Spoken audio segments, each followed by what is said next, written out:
and thank you for joining us for the Star Wars Sons of the Order podcast. We are the Sons of the Order. My name is Lainey. I'm Chuck. I'm Joey. Jeff. James. Welcome to episode 9. And we don't have an official title yet. We don't have a subtitle for that one right No, now. we're out of Not titles. yet. Yeah, we ran out.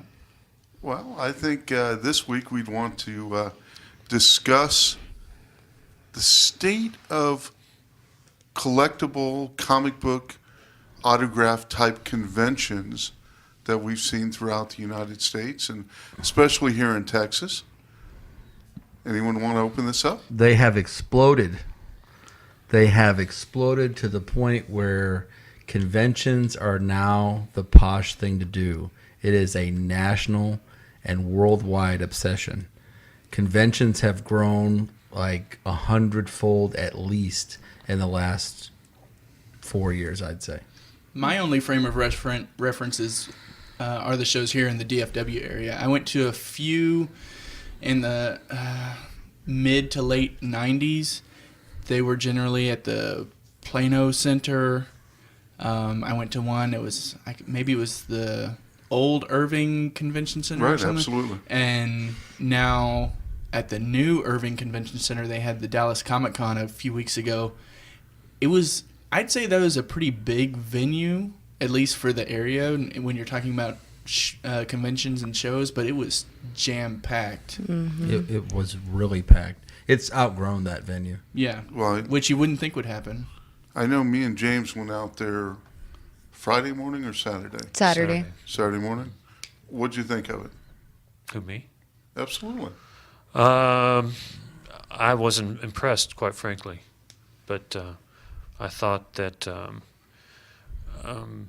the vendor displays were not... it almost seemed like a very cheap flea market to me. Really? I thought it was going to be a little bit more elaborate than what it was. It was my first time to go to one, and I honestly, I was expecting honestly a little bit more because it just seemed thrown together, and the vendor displays again were just didn't. It seemed a bit. I don't want to use the term trashy. Well. No, Yeah, it kind of was trashy, you know. It just didn't strike me as very professional to me. I made No, I that agree. same comment to Josh, was that, the booths were just mediocre. I felt like, when we have a booth somewhere, our booth's going to look super awesome, compared to those booths. But it was really nice to see, like, just the variety of things that, like, they were offering, They were really accommodating to, like, every fandom out there, which is really cool. What do you look for when you go to a show as a vendor and then as a attendee? Maybe if you're going either to buy or just to look around, what do you look for? Well, first of all, in reference to the store, we have not set up at a Dallas Comic Con yet. And the reason being is I don't see enough of an advantage to someone that's, say, 15, 20 minutes from Irving in McKinney to set up at that show. Now, I love to go out there. I like to see friends, see people from around the United States we hadn't seen in a while, and look at the displays. But again, last show I was really disappointed. I have to agree completely with James in the fact that we actually went out there to buy. Yeah. I mean, we went out there with money. We went out there with enough to buy whatever we wanted at that show, and there was nothing there. We got there early. We got there like right before 8:00 in the morning, and vendors were still setting up and whatnot. And by the time we left, which was probably a little bit before 11 a.m., you could see the cars starting to come in, and they were just piled up with traffic. And I kept thinking, these people are going to be, And of course, they're, I'm sure it was all about they wanted to see the celebrities and all. They weren't necessarily there possibly for the vendors, but I was thinking, boy, they're going to be probably pretty disappointed in the vendors. That was my reaction. Well, That's a good statement, because it just seems as though these conventions have shied more away from the vendor type room, which was what I go for. I don't purchase autographs. I don't go to meet people or to meet the celebrities. But it's become more of a meet and greet for celebrities, get your autographs done, and it's hard being a vendor in that room. It just really is. What a pretty cool thing for me to see, though, was, and I don't want anyone to take this wrong, but it was good to see the nerds have a place of comfort, that they could be themselves, that they could dress up, that they could be as silly as they wanted to be. Absolutely. And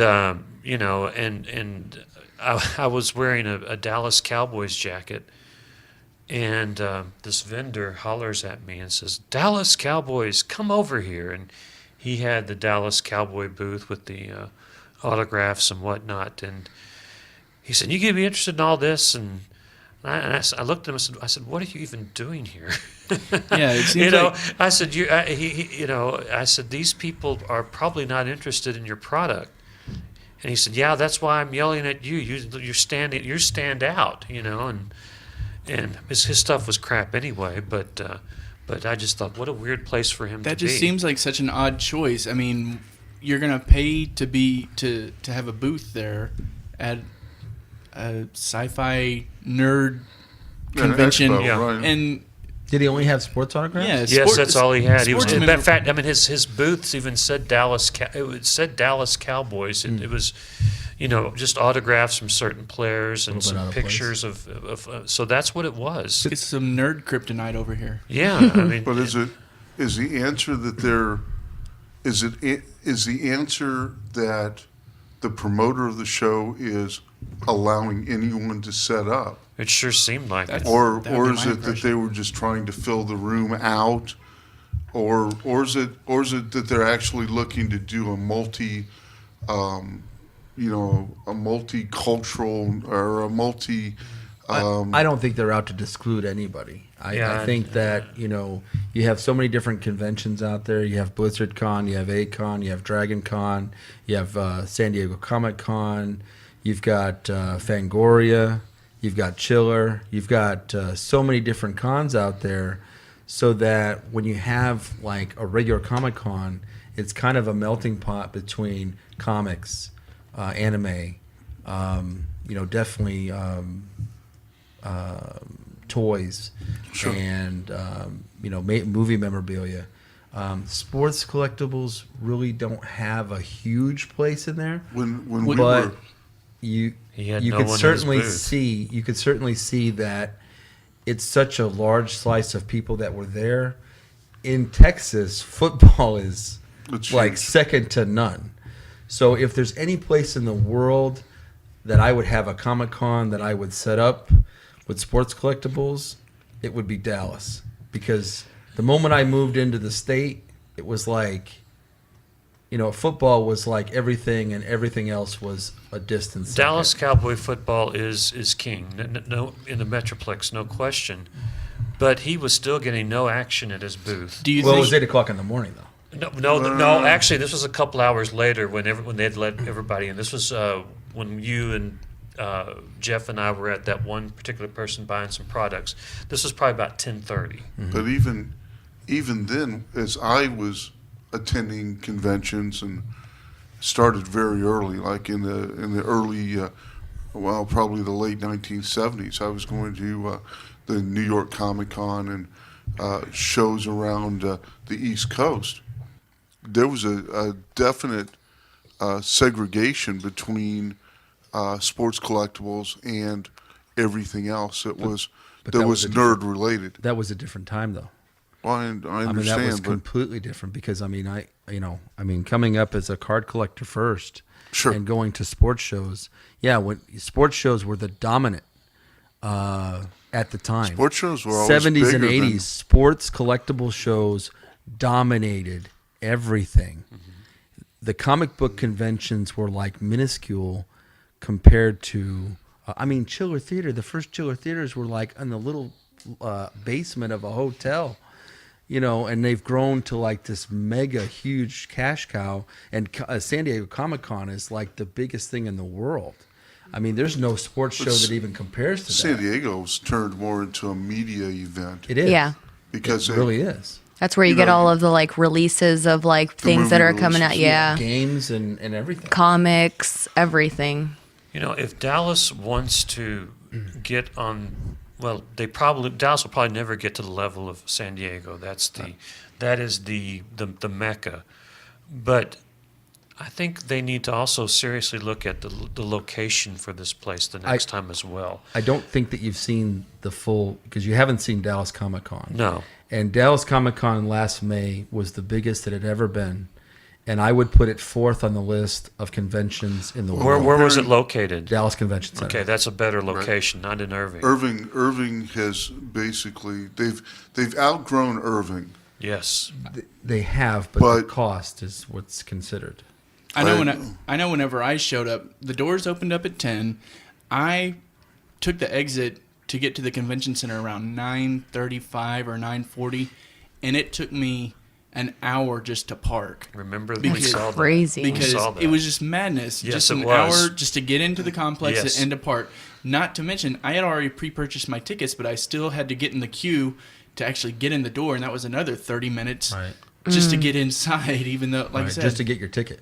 yeah, I mean, I had my ticket in hand. Well, and just to everything. get your actual official Yeah, just to get dance. the pass. And yeah. Well, has the increase in the availability of these autograph signers, and y'all can attest to this more than anything. There's so many people out there in the marketplace now that we would have never thought of seeing, like getting Chris Pine or getting the new guy Star-Lord. Who was that? Chris Pratt. Chris Pratt, or man, everyone from The Walking Dead, everyone from Guardians of the Galaxy, everyone from the Avengers.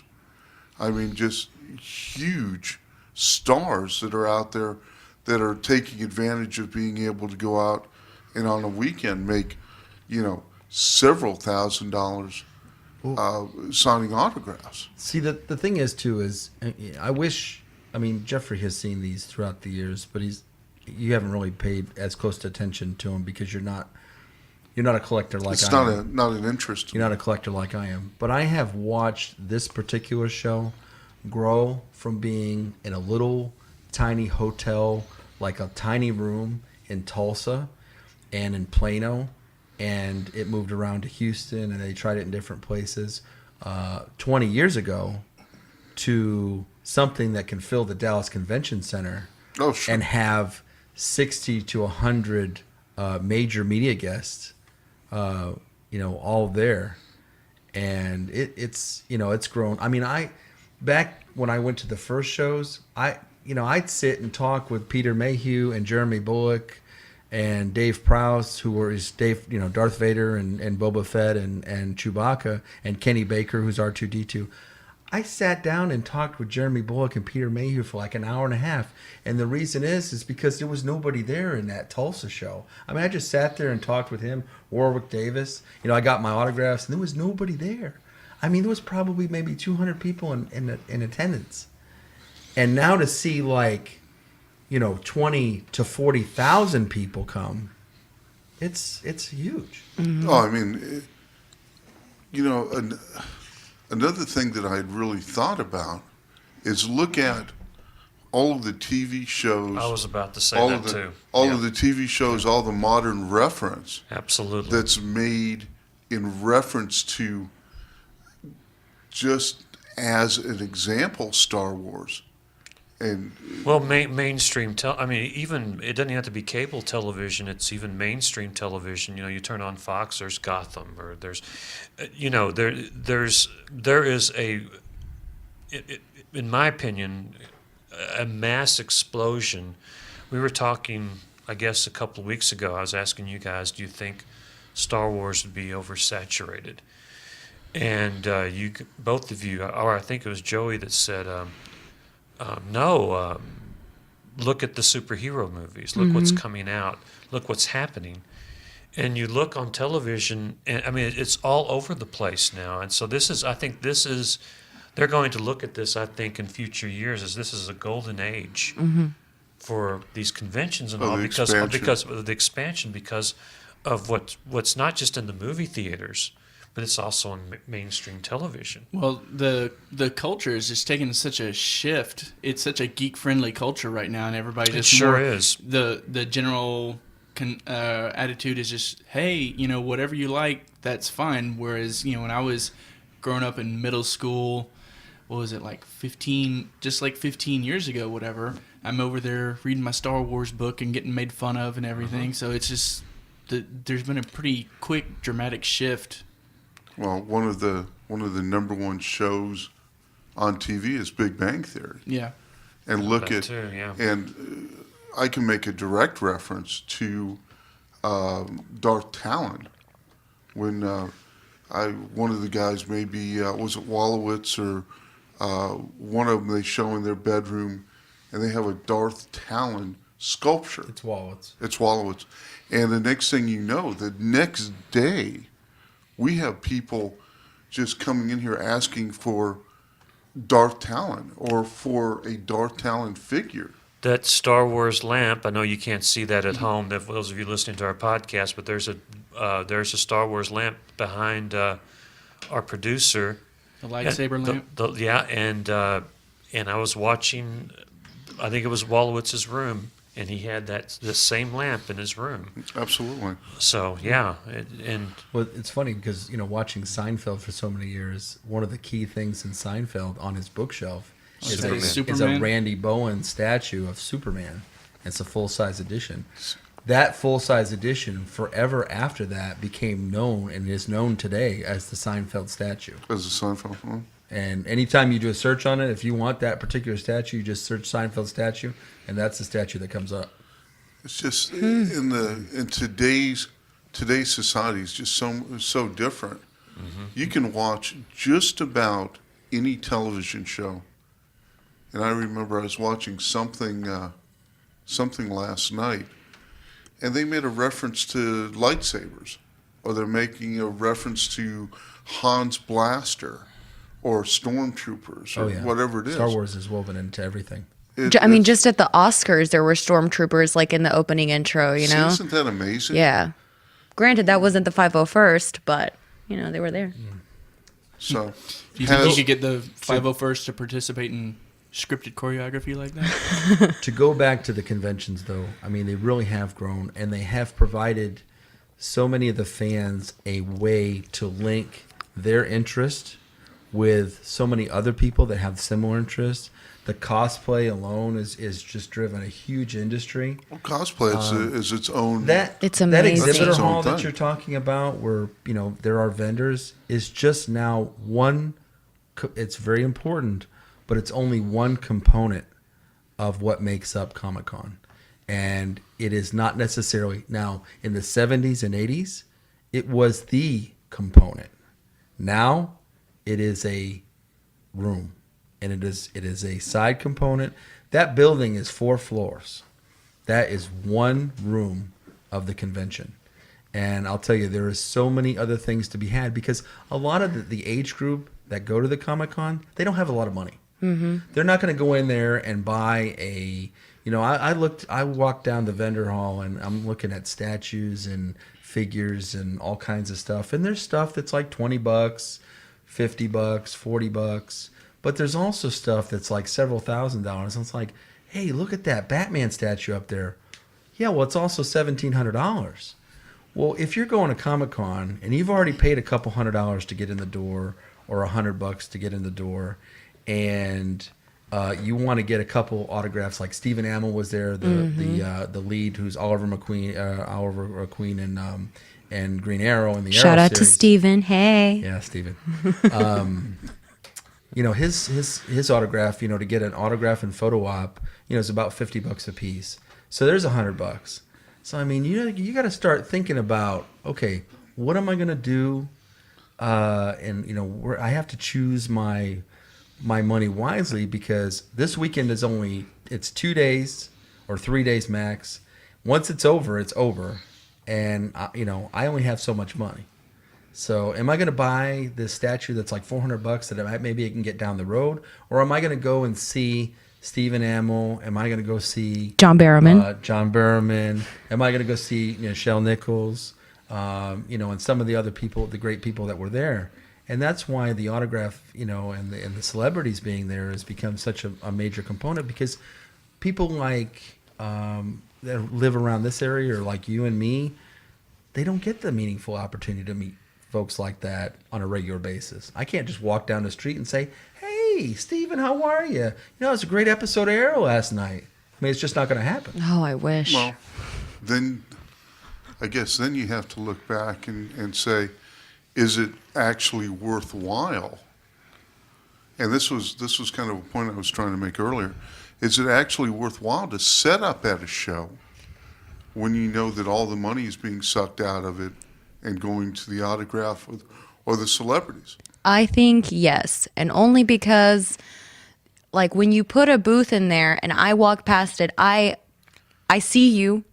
I know that you're on Facebook. Let me add you on Facebook real quick. And whenever, I get more money, whenever I get a chance to, I will definitely stop by your store and, try to purchase an item that I saw. I know there was a corset place there. They had this beautiful TARDIS corset that I absolutely loved, and I couldn't afford it, of course, but I was like, look, give me a business card. I need this in my life, but right now I'm not at the spot where, I can just, spend $300 on a corset. But I'm sure they sold a few of those. Oh, definitely. At the con, because, the law of averages goes, that place was packed, which you guys didn't see. You guys, because when we go in there as the store, as dealers, vendors looking for potential buys or connections with other people. We go early in the morning. We're in and out of there, way before the main group of people come. But later in the day, that place, you couldn't even walk down those aisles in a straight line without bumping into people because it was so packed. I think it depends on the venue. I really think, and maybe this is being a bit haughty, or maybe I'm thinking that maybe it's sounding like I think we're better than everybody else, but I sort of do. I think for us, the big venues are what we need to do. And I'm not saying this wasn't a big venue, but it just to me, it didn't seem like the quality was right for us at this convention. It wasn't, and so I think it. But to spin it to be a more positive thing, Lainey and I talked about how. Wow, what was that? I don't know if you could hear that, folks, but that was Joey's stomach, our producer's stomach, growling. That's what happens when you haven't eaten all day. Yeah, I hear you, man. But Lainey and I were talking about from the depths of the Sarlacc comes Joey's stomach. But we were talking about how it was, or I was saying, and I think Lainey agreed, that it was so really good to see all these people who we considered, or I considered, perhaps unusual in the day. They're all together. They're all dressed or doing their thing. They're all having a good time, and it's a very positive thing. That's a very, that's a very nice thing. And it's a shame there wasn't more of opportunities like that for me back when I was younger. It definitely is refreshing to just be able to like walk into a place and know that absolutely no one is judging you because of the color of your the color of your hair, or what you're wearing. You have so many different types of cosplayers, from like the people who just go to like a party city and grab up a costume, to the professionals who Absolutely. like hand make their costumes, spend countless of hours working on it, and they just look absolutely amazing. The guy that was General Grievous here for us. Well, let's hit on that real quick. Well, the guy that was General Grievous here for us, him and his I don't know if it's a friend or girlfriend It's or girlfriend.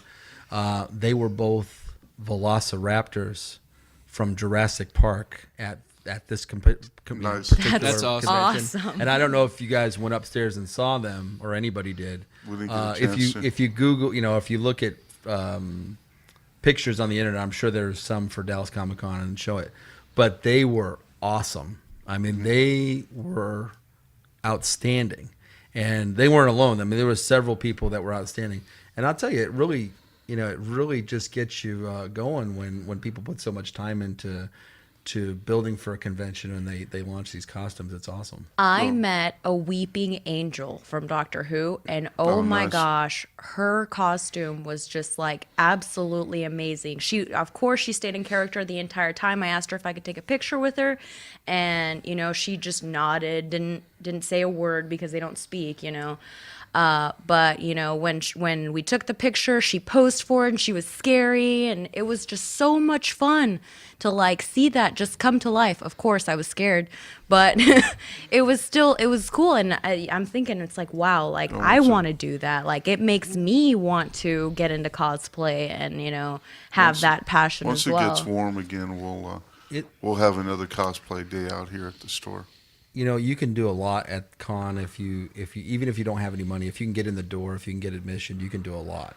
And that's one of the things that you can do. And I think, Lainey, you got a picture of the TARDIS, right? I And got some a of the picture, Daleks, right? Yeah. Unfortunately, I wasn't able to go out a full day at Fan Days. I was just there for a couple of hours, the last couple of hours on Sunday. But yeah, I got to see a whole bunch of people cosplaying a whole bunch of different things. Anything from My Little Pony to Supernatural. And then I went up to the second floor, and we were, kind of looking for any, straggling autographers, some of the celebrity. I was hoping to just John Barrowman. I just really wanted to meet him, but I didn't get to. But Is that restraining order still in? no, There that was people protecting lifted. John. Yeah. There was people. I had actually sent people in to protect John from Lainey. Unfortunately, she missed the boat. I But totally missed the boat. John, but you're yeah, lucky. If you're out there, you're listening. If you happen to be listening to this podcast, you consider yourself lucky you escaped Lainey. Lady, we talked about also talking about these people being able to get together and be themselves, and the non-judgmental aspect of it. And I saw a lot of same-sex couples there holding hands and showing affection, which, in my almost 54 years of life, I haven't seen much of that in public. But then I put two and two together, the fact that, hey, we can be ourselves. Mm-hmm. We're not going to be judged. And we can hold hands. We can do it. It just seemed to me it was very, is egalitarian the right word? Very, there was a lot of equality between everybody, and that was, I guess, if you want to say for a nerd to shine, that's the place to go, and no one's going to judge you. And I found that really, to me, very refreshing. And again, like I said a while ago, I wish stuff like that would have been around when I was a teenager. Something else too I was about to touch on too is what's great for the fans is there's a lot of freebie stuff. Absolutely. Like Dallas, has it too. There's a freebie room. There's Don't get me started on that room. Okay, well, I didn't know about this room. What are we talking you guys, about? yeah, okay. Let me just say this. Is it though. free food, Joey? Let me just say they do give out lots of cool stuff. They give out full theatrical movie posters, movie promotion stuff. Usually stuff that's current. It is right. It is first come, first serve. It's sent to them from the film companies because they want to promote the movies. But I mean, just myself through the 20 years here, you walk in there and if you're the early bird, especially, and you're a little patient. Basically, you walk out of there, you can get full size movie posters, T-shirts, all kinds of cool promotional stuff for nothing, for free. Those posters are like $20-$25 a piece at least, or more in some cases. I walked out of there with Guardians of the Galaxy poster and Captain America posters, and all kinds of different stuff throughout the years. But it's nice for the fans. When you go to San Diego Comic-Con, there's a lot of fans that go, and they'll go in there. They'll get all the free stuff. The free stuff is worth more than their admission ticket, to the point where they can actually go, and if they want to, they could sell it and make money off of it, or keep it for themselves for their collection. But that's something to really be said too, that there's something for every fan that goes to Comic-Con, whether you have a lot of money or little. That's not even including the exclusive items that are for sale there. Absolutely. Because even the Dallas Comic Con had I remember the Funko Joker, right? Funko Joker, holographic Vader, for the pop figures. This last time they had a variant cover of the #1 Spider-Man, some of which were autographed by Stan Lee and then already had been CGC'd. So there's lots of cool stuff to be had. They gave out free T-shirts at the last one to promote the next one, which is the actual Dallas Comic Con. It was great. I wish I could have made it for like the Q&As and all of the like. The Q&As are great. Yeah. Lots of fun stuff. I know they had Photo like a ops. couple of like Doctor Who sessions that they were talking about. They like previewed a documentary that's about to come out or something, and I was just so upset that I missed that. I'll tell you that I've been to some Q&As over the last 20 years and some of those cons that were really awesome, and you couldn't trade a minute of it. I mean, just being able to have that intimacy, talking to people like Stan Lee or the cast of Alien or the cast of Star Wars, and getting them to share their insights about what the work they've done and how it's had an impact on society and the fans. Yeah, a couple years ago, I went to. I can't remember where it was, but yeah, it was like half the cast of Firefly was there, and I went to that Q&A, and that was really cool. I think the one coming up in May, like the other half of the cast is supposed to be there, so that'd be super cool. Yeah, great. Yeah, Nathan Fillion's going to be at the next one. Yeah. So I know generally when I go, I like to shop a little bit. I like to hit Q&As if I can. Seeing all the cosplay stuff is really cool. I don't know. I don't care much for like the autographs, that sort of thing, but just the whole atmosphere is what I go for, I think. I feel like if it's somebody that I really look up to, I would totally spend the money. Like I would have done it for John. I would have done it for Steven. One day, John, we'll get to meet. It will be, I promise. Uh-oh. For those of you out there that are interested in sending a question or even a possible topic to the Sons of the Order I podcast, think we got a new email address, right? we do have a brand new email address. It's ask, A-S-K-SOTO, S-O-T-O, at yahoo.com. So ASKSOTO at yahoo.com for Sons of the Order. My name is Jeff, James. Lainey. Chuck. Joey. and we thank you so much for listening, and thank you. May the force be with you. And also with you.